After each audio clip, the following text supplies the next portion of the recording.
the Rangers Journal now.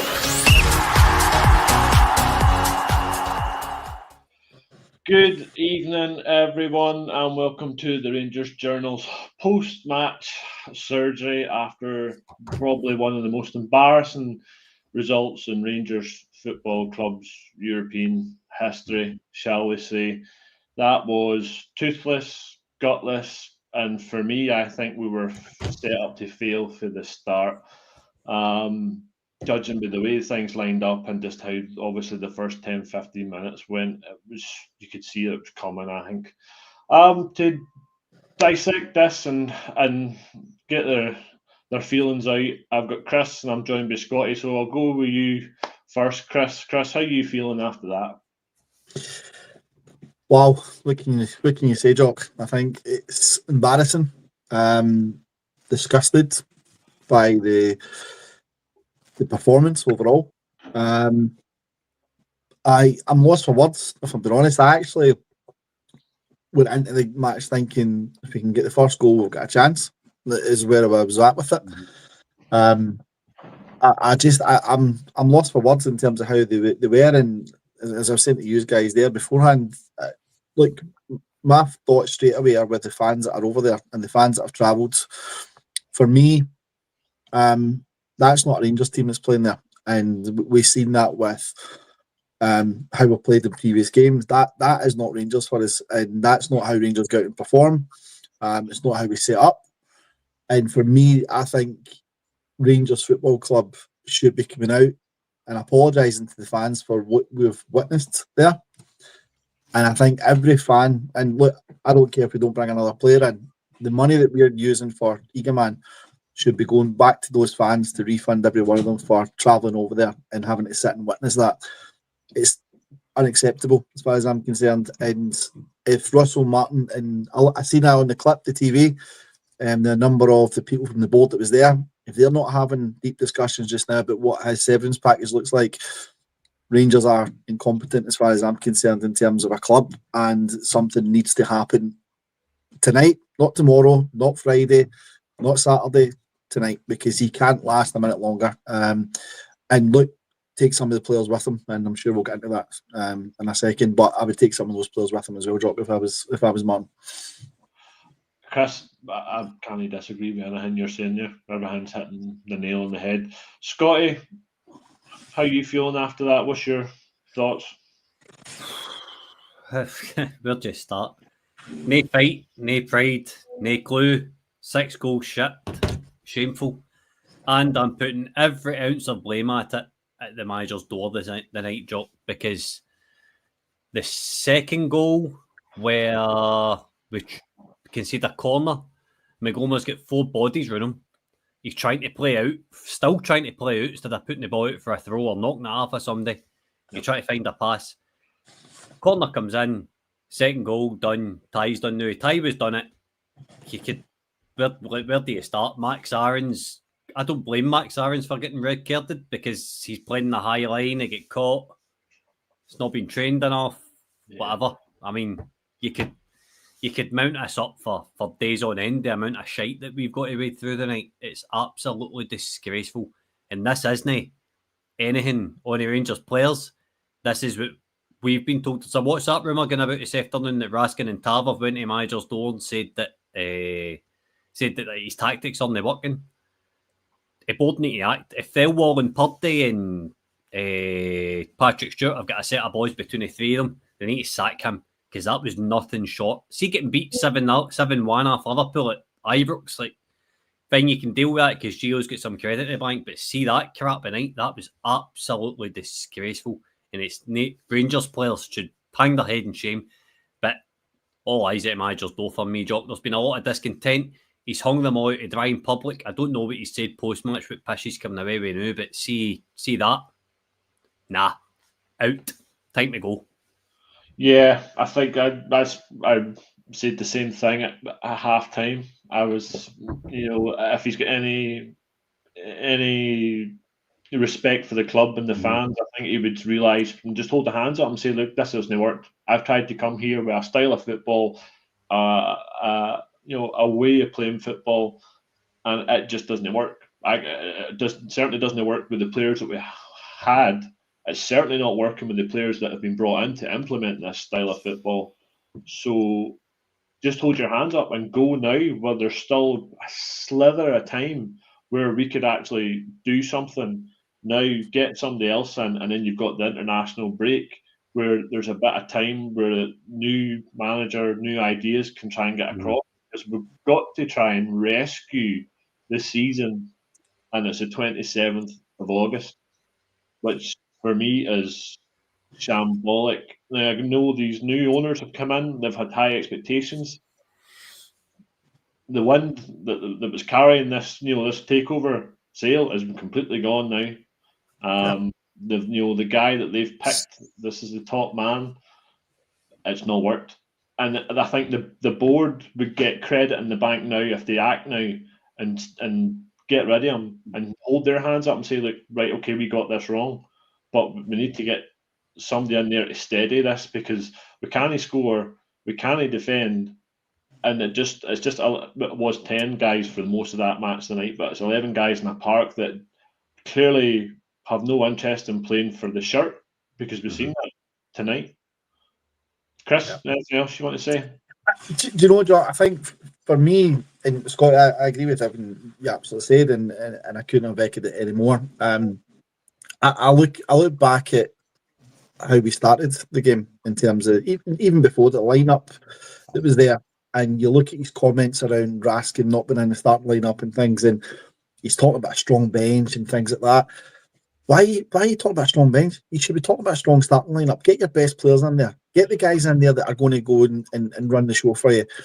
Raskin's no use on the bench. And to go back to what Scott had said about the whole WhatsApp thing, there's got to be something in that, because there's no way that he goes into that game without Raskin and that side in the starting 11 tonight.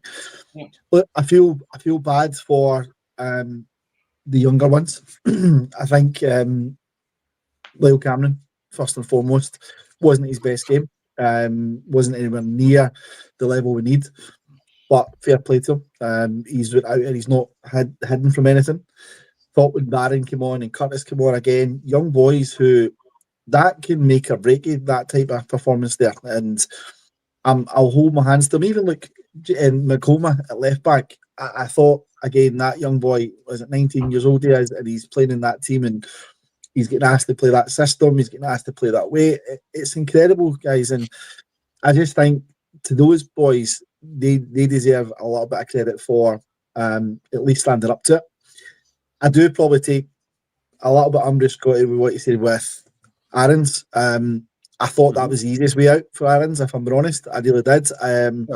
For me, I don't think he should be taking that boy out like that. If that ball's going over the top, he should know instinctively, if I take that boy out, I'm leaving my team here behind. And that's the one for me where I don't agree with what he did. I can see it in any other day. If it was any other time, fair enough. But in that situation, let the boy go through and take it from there. I think a guy who gets a lot of discredit from Rangers fans is James Tavernier. Fair play to Tavernier for coming on. And you could see through the game, he was talking to players, he was trying to organise it. Some players went into their shell. You could see they really just didn't want to be there, especially some of the new boys, and I'll call it out. Jigga, Asgard, Rothwell, those boys you could say just they don't want to be there at that point in time. But the big one for me, and I think, look, he deserves an enormous amount of credit, is Jack Butland. I think Jack Butland, for me, stopped that from being, and I'm not exaggerating, I've not seen the end of game stats or something, I don't know what it ended up as there, but he stopped that from being maybe 13, 14. If you look at the amount of saves that guy made. And I would be I'd be astonished at where we'd be at if it wasn't for Butland in that game tonight. I thought he was tremendous and he really kept it respectable a little bit. But look, the other thing I'd say from me, Jock, and I think people who are watching here will agree with us, right, is Brugge, whilst let's say they're a season's Champions League team. I think the stat that McCoy said on the game was 5 out of 7 seasons that they've been there, right? I think it's 5 of the last 7 Brugge have got there. But they're not the greatest Champions League side. They're probably the bang average Champions League side. They're the side that you would probably want to say we should be able to compete with that if you're in the Champions League. If we can't compete at that level, never mind the Europa League, never mind anything else, we're in a really, really bad way. And I really can't believe that with everything that's happened at the club over the summer, the new owners coming in, new management, that we didn't want him in the first place. Let's be honest, and nobody wants him now. But you would expect him to be in a much better position now compared to what we were at the start. I think we went back tenfold. And my worry at the moment is, what does that do to Sunday? What does it do for the rest of the season? And as we were saying, who's going to want to come now to Rangers? So I hope that they've got, whether it's Miovski, whether it's whoever else it is tied up, I hope they've got them tied up before that game, because the guys are probably going to be looking for an out clause now they've seen that result. So I hope something's been tied up beforehand, because I think we're in a whole world of trouble. And look, this can only be laid at Martin's door. Yes, I would give it Thelwell and Purdy have to take a share of the blame. But look, it's Martin that's sending them out with those tactics, and he's the one that's got to take the blame for it, for me. Right. Basically, as Chris says there, they're not the best team, but we made them look brilliant because we just couldn't do the basics. The amount of times the ball went in the box, and I think there's a stat that was in the group chat earlier about aerial duels and stuff. Now, Jigga and Suter aren't short arses. They're tall, strapping men. The amount of times they were getting beaten in the air with this zonal system. And I've got it in my notes there. It's the second goal from the corner.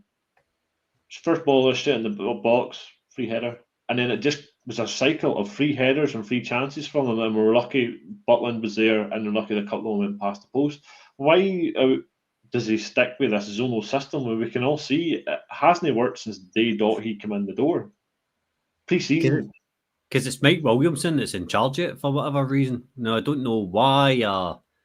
But now when Russell Martin came in, he says that he was going to... Chaz, thank you for your donation, mate. Your rant's appreciated. Now, when he came in, he says he'd learned from his mistakes and it was something that he was going to address and blah, de blah, de blah. Now, Barry Ferguson, Billy Dodds was in charge of set pieces, and set pieces got remarkably better. Yeah. We could defend them, we could score for them, right? I'm looking up the transfer market just now, and I'm looking at the transfer strategy, Jock, right? And you've got Asgard, Fernandez, Gassama, Rothwell, Aarons, Mikey Moore, and Magoma, all for England. And 1, 2, 3 of them are loans. Rothwell just under 500 grand. Gassama, good signing. Fernandez, 3 million. We've not seen him kick a ball. Asgard, just under 4 million euros. And then I'm looking at the outs, and I'm looking at the kind of the PTSD we've got for the last mob we bought for England. Ben Davies, away on a 3 years long loan to Oxford United. Tom Lawrence get released. You think back, Todd Cantwell. There's a what's the word I'm looking for? There's an absolute catalogue of evidence to say not to shop in these markets. And we've shopped in these markets. We've put a manager from that market in charge. It's not worked. There's dressing room content. Call that a poison for last season all you want. But if Raskin and Tav have went to manager's door and says his tactics aren't working, they went with the best intentions, if you ask me. Tav come on at the weekend and he started clipping balls into the box for a reason, because the tactics weren't working. So he's took it upon himself. If that is the case, I mean, I'm always kind of working on ifs and buts, Jock, but the point that worries me is the transfer strategy behind all this. We just bought Jefty for Cyprus for 500k and Igaman for the middle of Morocco for like 1.5 million. So that's 2 million quid. We get 17.5 million now. None of them 2 players were brilliant last season. Igaman showed flashes of brilliance. Jefty played more than they should have because Ridvan hits a shot and pulls a groin. And you're looking at it and you're like, there's no way forward in the sense of who we've bought apart from Gassama, right? Max Aarons, he's here for fitness. I don't think he's interested. Antman, I think he'll come good. Fernandez, I would like to see him kick a ball instead of John Suter to begin with, or Giga, any one of them, because they're both rotten. Joe Rothwell, I watched Leeds up for 44 games last season. I'm a Leeds fan of my English team. He's regressed. Lyle Cameron's our best centre mid. Mikey Moore, no idea. Nasser Giga, I thanked Wolves a couple of weeks ago for getting him over. I take that back. Magoma, looks a tidy enough signing. It's not good enough. Rangers have tried to be safe in this transfer window, and it's coming back to bite them in the arse really, really quickly because of where they're shopping. There's no strategy behind it. There's no thought process. But one of them players are we getting any money for apart from Gassama next summer? Where's the winner mentality in it, or where's the proven quality that they can do it? Rothwell's only one on that list that I would say has got any kind of proven quality. It's a shambles for start to finish, to be honest with you. And I don't care. Like one of my mates texted earlier on and he says, Brugge have spent 80 odd million or whatever it is. I'm not caring who it is. It's Brugge for Belgium, right? The Scottish League should be on a par with teams for the Belgian League. I don't care how good their talent is. We should be competing. We should be making it uncomfortable for them. Jock, let's start on the strikers. How many shots in target have our strikers had this season?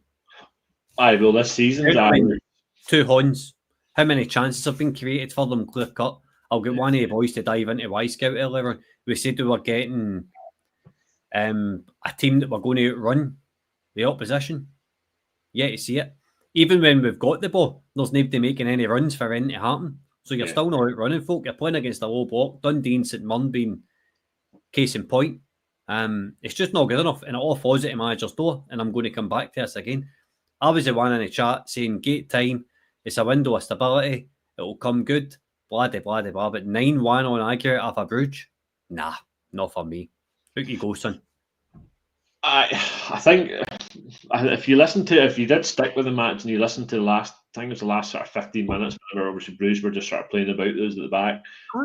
McCoist and the guy in the commentator were talking about the sort of money Bruce were bringing in and turnover in terms of their youth academy and how they were bringing players up and punting them for serious money. So they're not mugs. They're selling players for 25 million and they're bringing in decent players. Jock, see if I can come in on you. Look at a team that put Celtic out last night at Champions League. Money's not an object. Money's not an object for you to compete on a football park. And that's what we're not competing just now. That's the problem.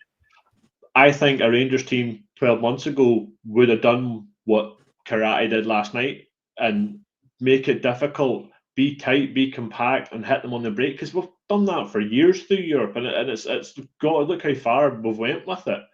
This just is the basics just aren't there under Martin, and we're setting ourselves up for failure with set pieces because we can't deal with the set pieces as well. So we're already in the back foot there. And as you say, there's nothing happening up front in terms of goals coming for strikers because the opportunities just aren't being created. And as Doug says, we got one shot on target and it was an overhead kick for outside the box, which is, laughable. It's absolutely laughable. Chris, Scotty talked about the recruitment there. Yeah. Granted, this recruitment, we're going down. We're obviously we're shopping down south with, I think, to pick up the talent that is down there to try and obviously punt it for the big money we're targeting Premier League teams here, aren't we? We're targeting your Wolves, your Villa to try and throw 15, 20 million at a player that we buy for 2. But I think there's too much inexperience has been brought in this window, if that makes sense. Too young. Look at that left side tonight. Migoma and Gassam were just lambs to the slaughter. Yeah, totally agree. And I think Scotty hit the nail on the head. The word I would use, what it is, Rangers have played too safe. I would absolutely agree in that. I think we said it in our podcast actually a few weeks ago. The situation with the team at the moment is they've went to where they think is the best place to go, right? That's where Thelwell's went, Purdy's went, all that sort of thing. They went to their safe base. Yeah. But what they should have done is went out with that and looked at what's on the market, what's on the continent. Some of the players that we've discussed in the tactics pods, in terms of the strikers and the midfielders, that's exactly where we should be going. And we should have been looking at something a little bit different, not the same strategies we've done before. And as Scotty said, a strategy that only really worked when you look at the likes of when Tav came through, Goldson came through. Those are the types of ones that worked for us back in the day. The ones since then haven't worked at all. And I think the challenge with this recruitment is that we're in a real world of trouble now because these players can't survive that. This is for me. It's not just about the fact that Rangers have just went out there and get absolutely demolished off Club Brugge, right? It's the long lasting effect that this is going to have.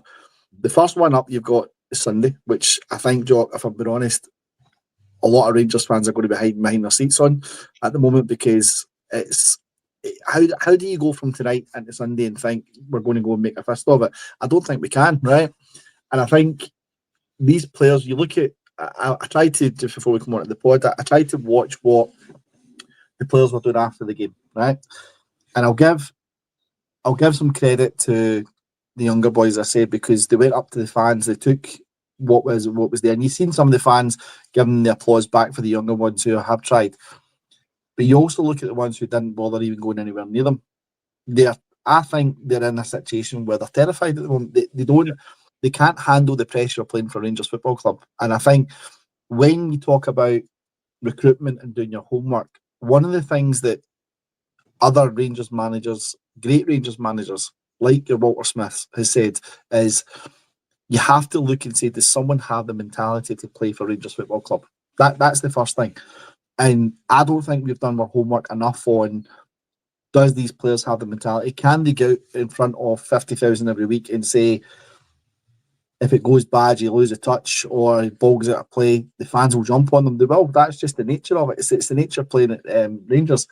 These players can't handle that. And I think that's my worry now, is where do they go from here? Because we're stuck with them, other than the loan signings. We're stuck with the other ones. And as Scotty said, I would challenge anyone to tell us, where are we going to make a profit other than, as Scotty said, Gazzama? I don't think we're going to see anything in that. So the mistakes we've made in the past and what got us to here today, we've just repeated that again with the same type of players that were brought in, and we're no further forward. And I think that's, for me, where Rangers Football Club need to come out and address this. We've got many season tickets we sell, 48,500 this season is what they said that we sold. You look at the amount of games that we've had at home in the European qualifiers, the cups, the amount of money that's been pumped into Rangers Football Club from the fans. Yeah.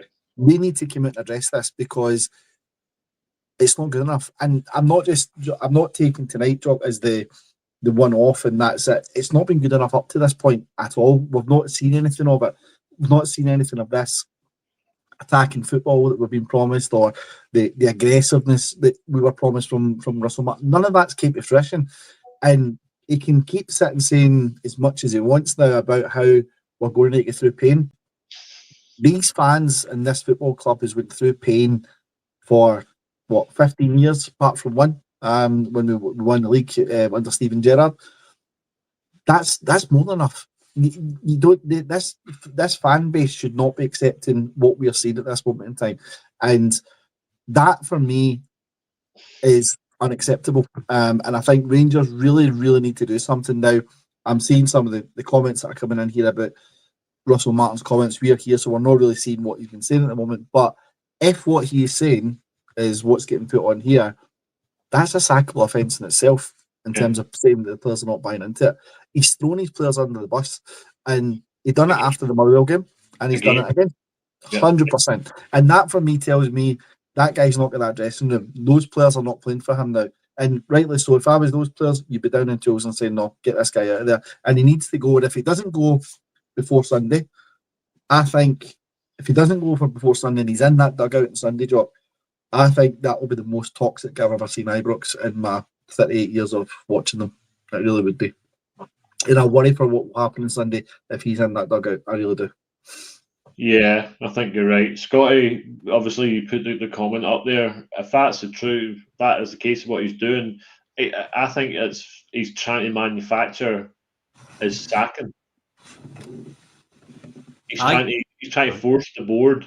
Because did Scott Parker not do something similar a couple of years ago when he went after the board for not backing him financially, and then he was out the door a couple of days later because I think he done that at Brugge. I think it was. He was in charge of Brugge at the time. I think it was.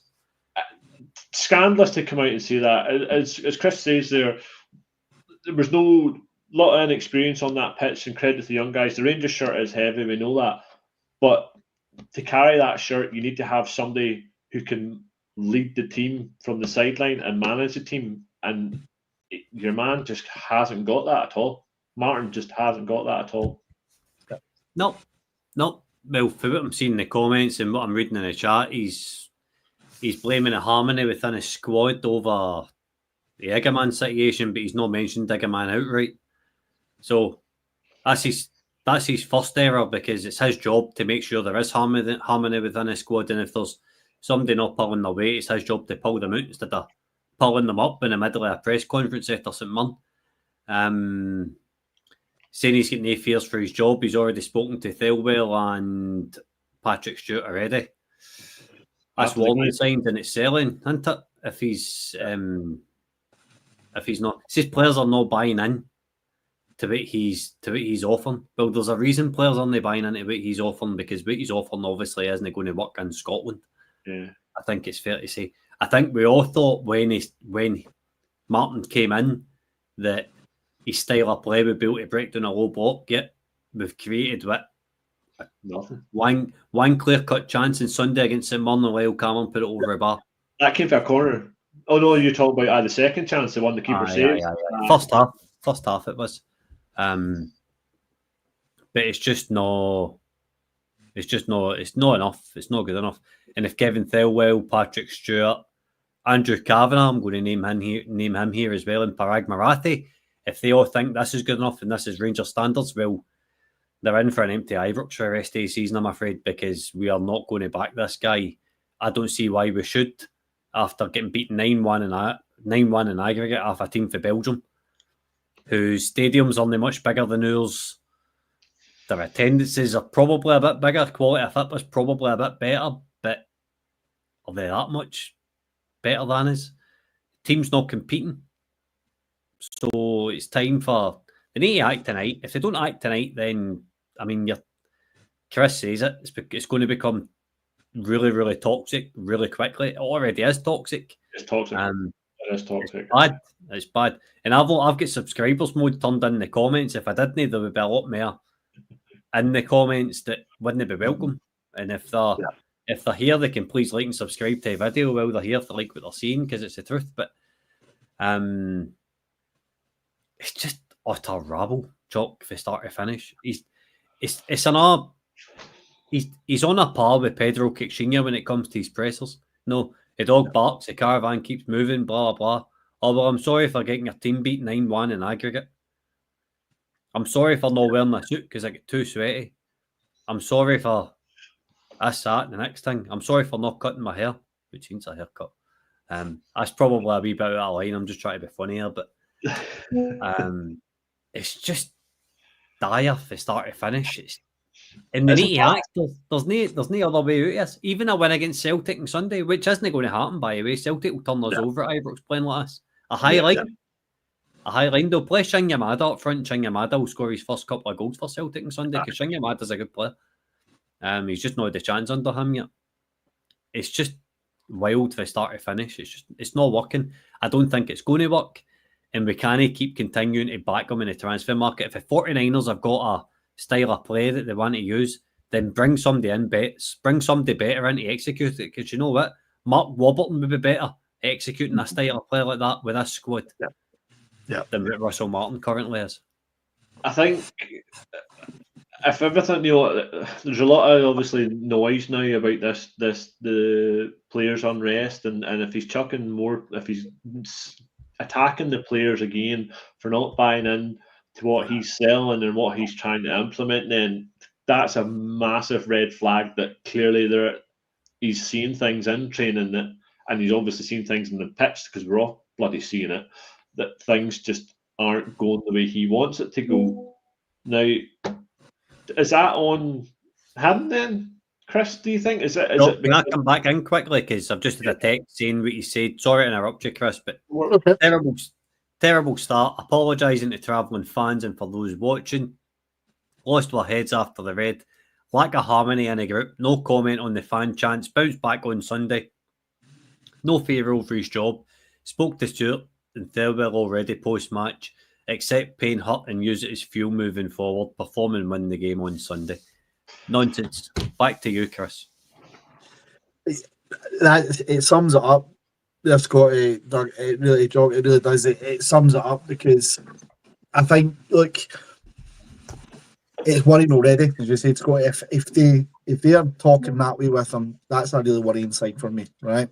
And I was going to jump in when you were talking there just about Andrew Cavan, and I'm glad you brought him into it, Scotty, because look, let's not think this is all roses and fluffiness and everything's going well, because these guys have to see Rangers are not Leeds, to be fair, right? By all respect to Leeds, that we're not Leeds. Rangers Football Club as an institution will not accept what's going on here. Rangers Football Club fans will not accept what's going on here. And if they want to get a return on their investment, they need to buy into what Rangers is about. And well, I don't want this to be we're throwing all these things in now because of what's happened tonight, Job, because I really, that's not the situation. I think tonight just brings it all to a head, really. Yeah. It's been a gradual thing. You've seen it coming. Absolutely, 100%. And what anybody in the right mind said when he was brought in as manager, right? The whole feeling around the situation, the new owners that came in, it just took an absolute dive at that point because it killed all the momentum that we had. Yeah. And I think, look, it's wee things for me, and it all builds up. It is, as Scotty said, it's the old traditions for Rangers. Wearing the suit, wearing the club tie when you're in the management hot seat. For me, that's one wee thing, right? And at the time, you look back on, you think, look, it's not a big issue. Right now, when you take everything into consideration, you start to think, what are they doing here?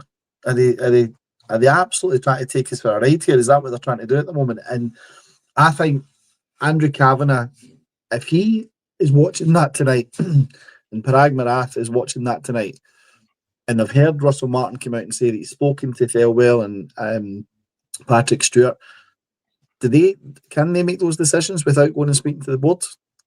Does there need to be a conversation that board has to come together and decide, look, this guy's not right for us? And that for me would be a real worry. If Stewart and Thelwell are giving him assurances on his job without speaking to the board, that's a massive worry.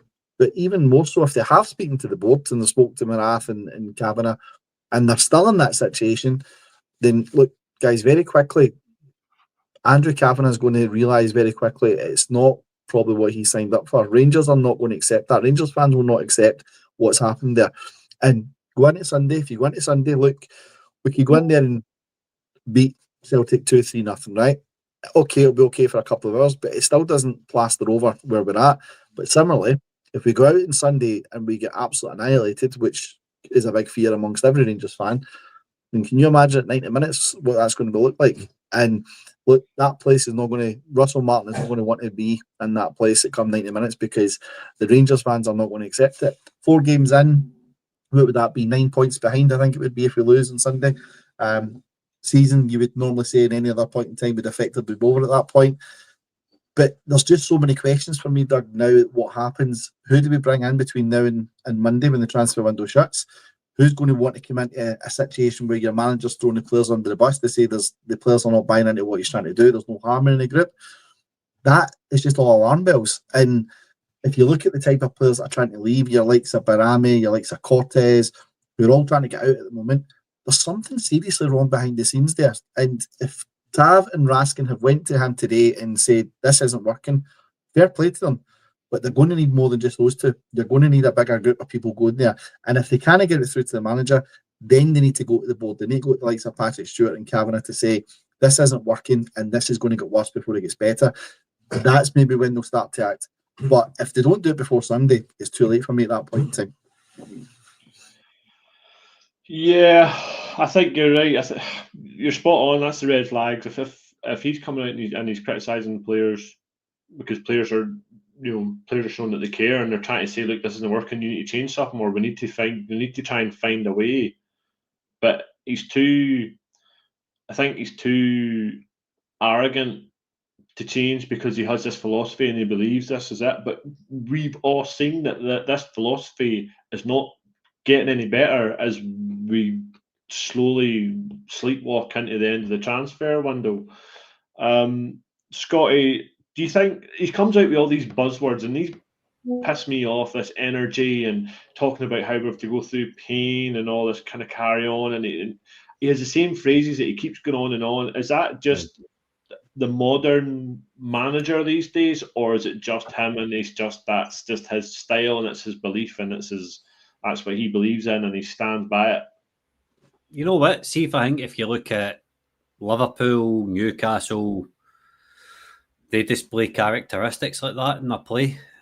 City, Hearts, even under McInnes, have developed that this season. Motherwell, I'm trying to think of championship teams in Scotland that probably display it.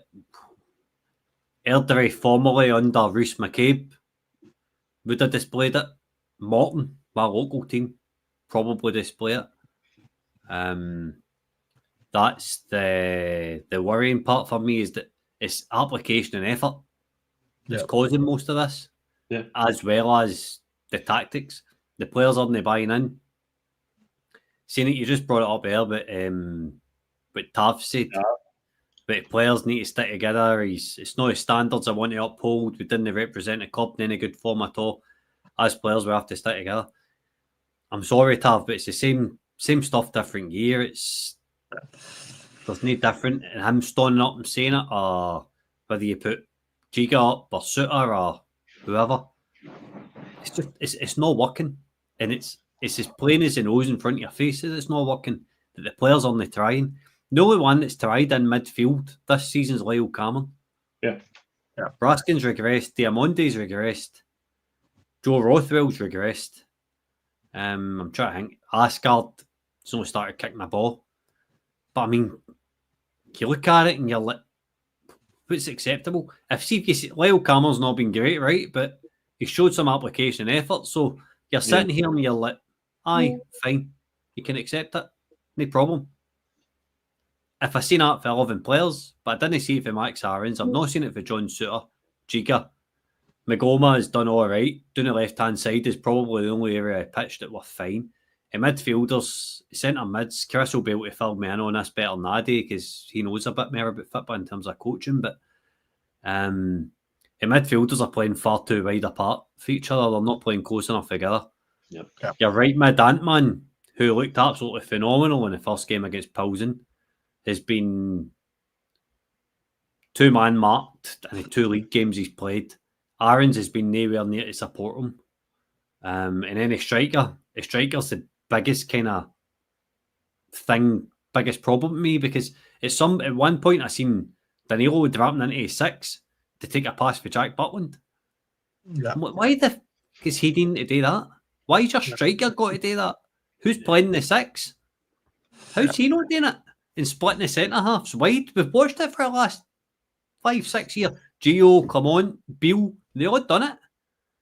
Lundstrom dropped in, Goldson and whoever was playing next to him dropped wide, and you played as a 3, and then the fullbacks went high up the park. See if that's the way you want to play that way, but make sure there's an end product at the end of it. There's some kind of pattern of play going forward. Against Panathinaikos, you've seen Tarver Aarons, I've brought us up in the pod all night, dropping in, they played a 1-2 past the striker, and it opened up the game, and seeing things like that, brilliant. But the players aren't only doing it. The players aren't doing what the manager's asking. Yeah. Zonal marking, that goal Bruce scored at Ibrox last week was scandalous, man. 4 players in the edge of the box, quick pass out, whipped, and it skips by how many players into the bottom corner? Jack Butland's looking like a good keeper because we're having to make him look like a good keeper because he's got to concentrate for a change and show what he really is. The whole thing's just a mess from top to bottom. Like, it really is. And there's not one area of pitch apart from Gassama and Magoma that's working.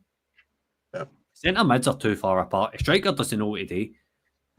The right mid is confused with his right back because he doesn't know what he's going to do. The centre backs are trying to play football when they can't. People are getting sent off. It's just awful, man. Scotty, can I come in there, mate? Of course, mate. The points you made are absolutely valid. I think there was one in the first half I seen just after we get the man sent off I think Danilo's not won the ball. He came and took the ball, and he was standing on the edge of our box. Never mind in the sixth That's the position. one Like, I'm that's talking how about. that's how far in he was. And you're looking at that and you're saying to yourself, where is our midfield? In the midfield, you're absolutely right. They should be compact. They should be together, not open up those channels down either side. But those channels are wide, and if that happens on Sunday, Celtic will exploit them massively, and they'll just go down the channels for fun, and they'll get in there, right? My worry here, guys, is how damaged now are these players, right? Now, Scott, I take your point as well about the players' responsibility. The players have absolutely down tools, and in that game tonight, look, Brugge. I'll ask a question. Was Brugge any better tonight than what they were last week at Ibrox? I don't think they were, right? I think actually last week, the first 20 minutes, they were much better than what they were tonight. Tonight, the players down tools once that red card had happened, the second goal. And once that happened, that was it, was gone, the down tools. And the down tools because they're down in tools because they don't believe the system, they don't believe what they're being asked to do, and they're not fighting for that manager. Let's be totally honest with that. They're not. And when it gets to that point in time, there's only so much that you can go on with. It's only so much the fans are going to accept it before we actually start turning on the players fully, right? And I think we're probably giving the players a little bit of leeway at the moment because this is most of the manager's tactics. But I know there's been loads of questions getting asked on here, and I probably just at the same time want to address this as well. Do we get a better tune out of these players with another manager? Right now, I think if you make the change now, yes, you do. But if this goes on, let's say, for example, worst case, he doesn't go after Celtic or he doesn't go after Hearts and Hibs game. See, by that point in time, I think you're too far gone at that point where these players are then, the collateral damage with it. And they get to the point where it doesn't matter what they do, the fans are not going to buy into it. And when the fans don't buy into it, that's when you're in for a world of hurt because you could then be looking at months, maybe years, before we get to a situation where you start to buy back into what the team and the players are doing before you get an overturn on the players again. So for me, this, and I'm trying not to be too dramatic about it, right? But I think the people watching tonight, anyone who watches maybe later on will agree. I think this is probably the most pivotal time for Rangers Football Club there's been in the last 10, 15 years. I really do. I think they need to get this next move spot on. Now, if they don't get rid of Russell Martin, it's dragging it out, right? We know that he will go at some point, whether it's tonight, a couple of weeks, he will go in the next few weeks. I don't imagine it's going to go on too much longer. The challenge going to be now is who do you get in to recover this? Now, people will say Steven Gerrard, he wasn't interested the last time round. People will say you've got to go for a Scottish manager, you need to get someone in who knows the league and who can keep us compact. I've heard during the week Sean Dyche's name thrown around a few times. I think that's the Thelwell Purdy link, probably that it's going with that one as well. Would Dyche keep you more compact? Probably, yeah. Would it make you hard to beat? Probably. Would it be entertaining? Absolutely not. It probably wouldn't at all. So you start to then, my mind's starting to wander already to say, who is the next one that comes into this? Because as much as we're saying, let's be honest, if a new manager was to come in tomorrow, they've got, 4 days of the transfer window left to buy a couple of the players themselves. They're not going to get the players in they want until January. They need to work with this group of players before they become really damaged. And if we don't do that, we're going to be in a real sad state. And I know this sounds crazy to say this, but I heard a stat during the week, if we did get beat off Celtic by in the weekend, we could potentially be bottom of the league come the end of the weekend, I think was what I'd heard. At what point in time would you have thought Rangers Football Club would be sitting bottom of the league after 4 games played in the league season, right? It's unheard of in this day and age. But we are then fighting for a whole new world of things. Never mind first place, never mind second. It's a whole different dynamic. And I'll be honest, I don't know if Rangers, the majority of Rangers fans have got that fight in them at the moment. I really don't. And I think this is where the club have got to make sure that the next decision they make, the fans have got to be at the forefront of that, because we weren't at the forefront when they brought Martin in, because the fans were clear we didn't want Martin. He wasn't the choice. And as much as people will say that the board don't listen, me knew before they brought Martin in that the fans didn't want him. They heard the stuff, they heard what was being said, and look, they put the feelers out there. You know that they will put the feelers out to get that, to say what it is. They need to bring a real serious manager in next, and it needs to be done, whether it's today, tomorrow, next couple of weeks. This decision for me is the biggest decision Rangers have made in the last 15 years, because if we don't, we're going to be in a real situation where you could lose generations of fans. And I know that sounds dramatic, guys, but I think when you look at a result like today and a performance like today, which is built up over the last 6-7 weeks or so, it gets to a point where you have to look at it in that way, because if you don't, you're not doing right by Rangers Football Club, in my opinion. You're spot on, Chris, and I think this is it. Rangers Football Club traditionally have always had a manager who had a bit of an aura about them. An aura manager. Walter Smith had that, and the last person that came in the door that had that was Gerrard. You know, he had the aura. Folk listened to him. Jock, can I come in really quickly on the whole mentality thing? Yeah. Is that all right? Yep. I know we're running well over time. I'm always the one speaking about timings, but this is different tonight. So, 22-23, you had the likes of Ben Davies, Yilmaz, Matondo, Cholak, John Suter, Lawrence, Tillman. Now, we're hearing back then, right, that we had to change the team, that there was a mentality problem. And so, last season, we went out and we get rid of Glenn Kamara, Sakala, Cholak, Morelos, Hilander, Arfield, Kent, Zikoski, Lowry, Mayo, etc. And we brought in the likes of Danilo, Dessers, Cifuentes, Sterling, Balogun, we brought him back, Butland, Dibble, Seamer. And then, sorry, that was 23-24. And then last season, we get rid of Lammers, Cantwell, Scott Wright, Jack, McLaughlin, Cifuentes, and we brought in Diamonde, Badrami, Proper, etc., right? Now, how long are we going to sit here and say that this is a mentality issue within the team? Yeah. The team's been changed over a stupid amount of times. 8 new signings played tonight. No excuses. This isn't a squad mentality thing. It's not a leadership thing. It's not Tav's fault. It's not anybody else's fault. This is down to crap managers, crap budgets, crap circumstances in the job. And what's not happened this season is the players aren't buying into what Martin's offering. Last season, come on, bad deal, fine. He wasn't a guy, but it's a bit softer than what this is tonight. Come on, wouldn't get beaten 9-1 off of Brugge. Yep. Season before that, you had Beale. Beale was a car salesman, spent the money in a lot of crap, sold a lot of crap, brought the likes of, I mean, we're speaking about Cantwell and all that, like, they brought in all this guff, and then last season you had the whole Hampden debacle, and you can get back to all this kind of stuff. I'm sick of speaking about that Rangers have got this stigma attached to them that it's a squad mentality and that they're poor mentally. They've not, because we've not got the same players that were here 4 years ago, 3 years ago. We've constantly changed the players over. The odd one stayed. Goldson, Tav, Bournemouth stayed a wee while longer. Lundstrom, fine. But they all left. And then with the same problems the following season, it's the same excuses us fans are coming away with. And I just wanted to kind of highlight that, because this isn't a squad mentality problem. This is a culture within Rangers Football Club problem that's got to change. And it needs somebody from the top leading, going down, getting somebody a job with a half decent mentality. If you've got a brand of football you want to play, fine, but make sure that they can dress up in a suit without getting sweaty. Make sure they can coach a team into how they want their team to play. Make sure they've got a backbone. Make sure they've not getting players going on happy, refusing to come on injured. See if Figgerman was like that a weekend. Why did they feel a need to come out and air it in public? Because all it's done, you're just airing your dirty laundry. That's all stuff that stays in house. That's all stuff that stays in house. That doesn't come out. Do you know what I mean? So I just wanted to kind of air it that this is maybe a club culture thing, and it's not a Rangers squad thing, because it's far fate, to be honest, because we've changed the squad countless times over the last few years. It's just failure, isn't it?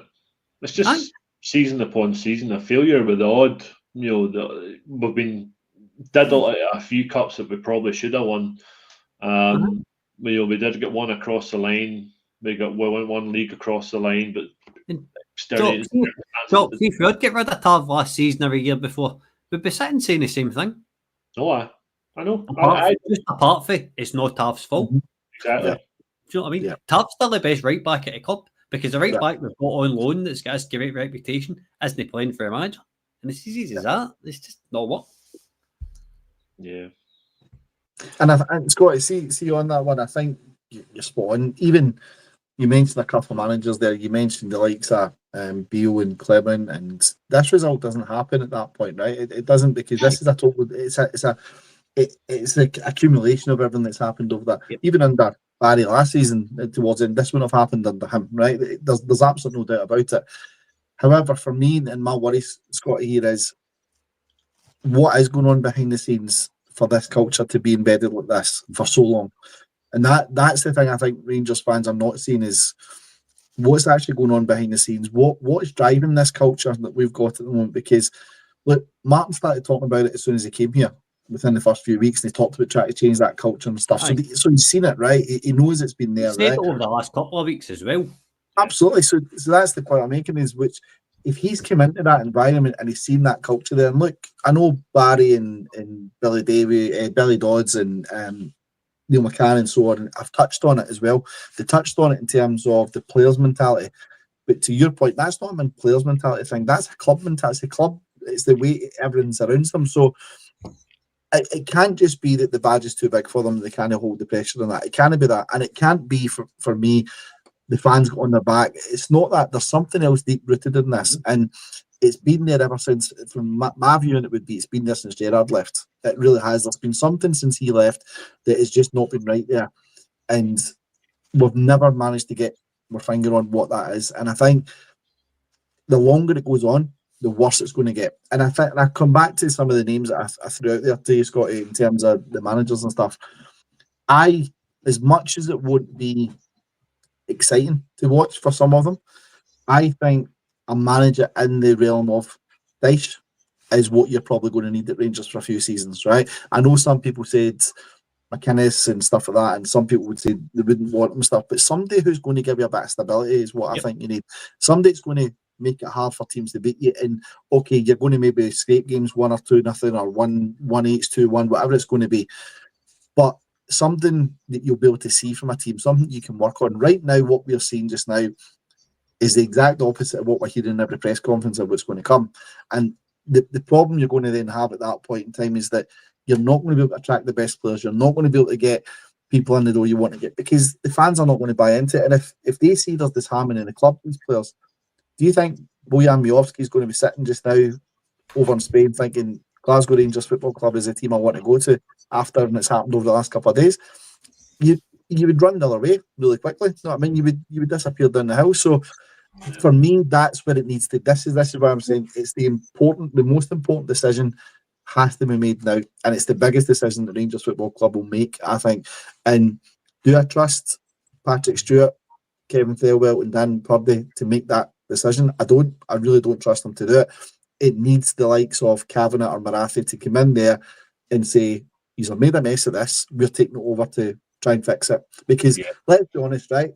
Marathi and Kavanagh, they wouldn't have made that decision for Martin. This has came purely from Patrick Stewart. I think the rumours that's came out is that he was the one that pushed for this guy, right? He wanted Martin in, whether it was through the Kevin Thelwell thing or whatever, but that's who's pushed for it.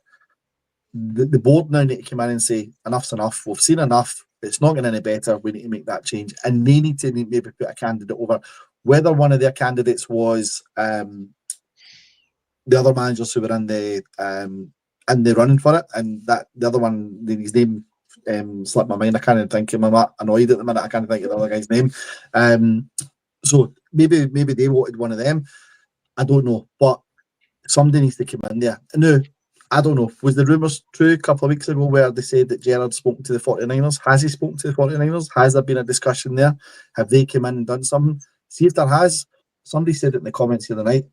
Give the whole money that you've just got in for Eagleman, throw it over to Gerrard, get him to bring his players in that he wants to bring in, if that's the type of guy we need. If it's not, go and get Sean Dyche tomorrow. He's out of job at the minute. Go and get him, bring him in, and give him some money to go and buy it.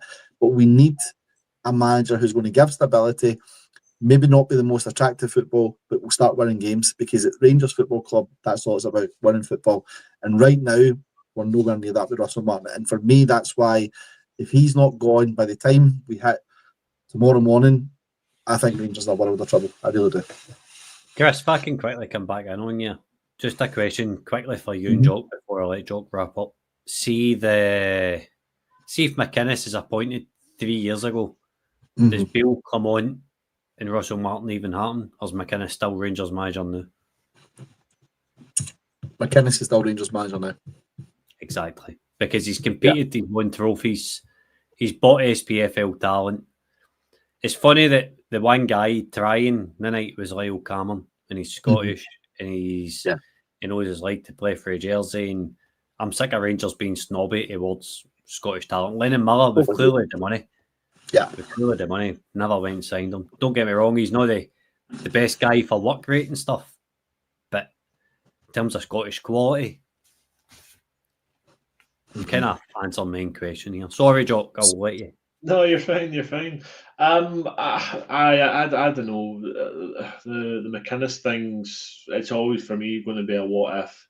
Yes, he might be back, and yes, we might bring in players from, around the league. But traditionally, over the years, for us to win the league, we brought in a few players from around Scotland, but we always looked outside, and we had that blend. But like you say, we just haven't done it because there's been a bit of snobbery there.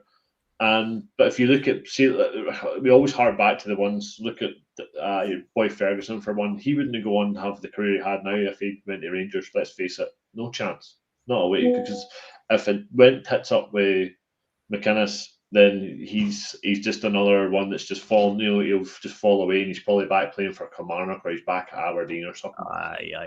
I just feel as if what we needed in the short term this summer was somebody to come in that knew the league to get us competing. We would have 7 points at least by now, at least. Yeah. Wouldn't be sitting in 3. Yeah. Might have drew with St Mirren, but we would be on nearly. We could go tap if we beat Celtic on Sunday. That's so hearsay. I know this is all assumption, but I just feel as if we needed a year or two short term stability without this identity and brand of football to start winning trophies and stuff again. Forget about Europe and then build from there with somebody that can come in and develop a winning mentality, similar to what Gio had under Gerrard. Do you know what I mean? Yeah. But what hearsay.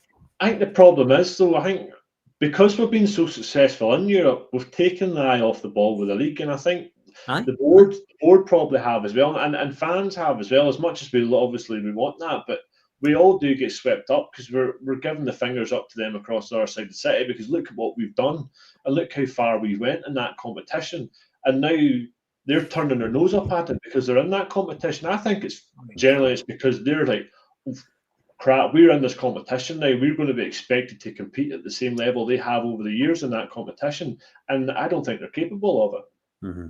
But we're going sidetrack and we're going away for the situation. Sorry, I'll bring it back in. Well, anything you want to say finally before we wrap up, before we hit the hour mark, Chris? Jock, can I just say, and look, I hope the guys over there, I hope the Rangers fans over in Brugge tonight are watching at some point, or they watch this back, because I think they need to know that they were an absolute credit to the club tonight, going over there and watching what they watched. The fact they made that journey when we were 2 goals down, I don't know, it was over 3,000 was the official number, maybe more than that, probably 4 or 5 by the time you take the ones who've not got the tickets.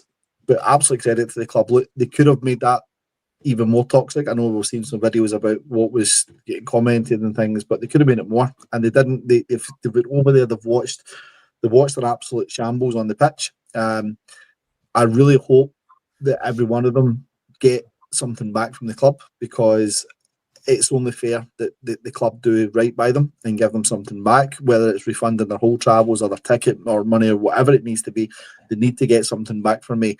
And I just hope that those guys watching know that as Rangers fans, because we're all Rangers fans at the end of the day, we appreciate what they've done for us. The fact they went over there and they sung their hearts out for the club, and they've represented the club in a really good way. And I just hope that Rangers Football Club take the time to acknowledge them and really say to them, look, that's not acceptable and you'll never see that again, because these guys don't deserve that. They pay a lot of money, they put their hard work into it, and they take time off from families and stuff. And if the club don't see that, then I think we're in a bad play. But look, for me, it can only get better from here. Jock and Scott, I think today is the line in the sand. This has to be the change, and if it's not, then look, Rangers have only got themselves to blame. But I think we'll see really big changes coming from this. Whether it comes as quickly as we want it or not is another thing. But as I said, it's the most pivotal decision for me Rangers need to make in their most recent history. And if they don't get this right, then it's on them. It really is. Scotty? No, I think I've got everything off my chest I wanted to be honest with you, Jock. I've broke all my own rules tonight in terms of swearing and name calling a manager. And, oh Christ, I've been nothing but a disgrace to each other all night. But at the same time, a good bit of what I've seen has been through. Just want to echo what Chris says about all the boys. Ryan's away out here. He'll be absolutely devastated tonight. He's in the comments now. Ryan, I hope your night's all right and you're drunk enough to numb the pain. But it's as what it is. It's another managerial casualty waiting to happen. See, during the game, I'm thinking, right, it's 5-0 at half time. I'm thinking, a pod title tomorrow night, does it click in October? No, a wee bit of tongue in cheek would come on and all this kind of stuff, and then it ends up 6-0 full time, and you're just like, nah, tomorrow night we'll figure out tomorrow when it comes, but it's not good enough and it's not acceptable to Rangers. And if Rangers they watch our pods, I would like to think that we're normally balanced and we're normally quite statistical and whatever else, but I feel as if a night was warranted because of the extremity of the situation. Jock, to be honest with you. Chris, thanks for coming on, and Jock, thank you for your company, mate. No, thanks. It's always a pleasure to host, even if after it's a absolute drubbing and a shambles and a gutless performance on the pitch and through the touchline. It was a shambles all over, and it was just it's just a shame for those travelling fans that paid all that money to go out there and see that. They deserve better. But these sort of things, thankfully for Rangers Football Club, are quite few and far between over the years. Just thanks again for Chris and Scotty for joining us. Thanks everybody that's watched and stuck by us, because we've been on for an hour here. Please just head over and like and subscribe on the YouTube channel. If you're watching on Twitter, there's a lot of you watching on Twitter. That'd be great. It helps the journal a lot. Wasn't the best night, obviously, for us fans, but we lick our wounds and we roll again. We'll be on again tomorrow night, and then we'll be on Friday, and then obviously we'll do a post-match and a pre-match Old Firm derby as well. God help us for that. Thanks, guys. Just remember, every night is the Rangers Journal night.